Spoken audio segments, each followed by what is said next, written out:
El baix nivell del cabal del riu entre la Seu d'Urgell i el Pont d'Alàs ha obligat a realitzar la primera actuació de rescat de fauna piscícola de l'estiu en zona d'alta muntanya.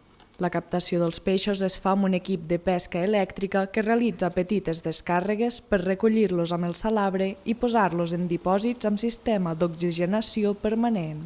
S'han rescatat 18 truites, 86 barbs, 220 llops de riu, 100 gobis, 150 foxins i 2 crancs senyals.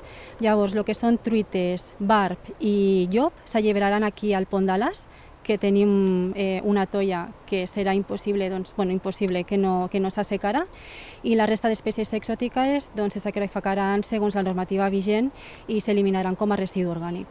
Durant l'estiu, els agents rurals han realitzat una vintena d'inspeccions entre la capital alturgellenca i Puigcerdà.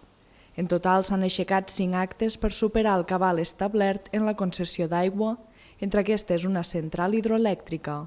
Juntament amb l'Agència Catalana de l'Aigua s'estan estudiant 2 captacions de les quals no s'han trobat els titulars.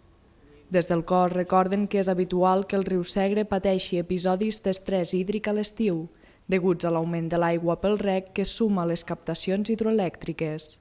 Les societats de regants eren molts socis, estem veient que han baixat molt el nombre de persones, això els hi comporta que poques persones hagin d'assumir una despesa important a l'hora de modernitzar els sistemes de reg, actualitzar les concessions, els canals, que si es pogués millorar això, es pogués invertir, s'aprofitaria molt millor l'aigua.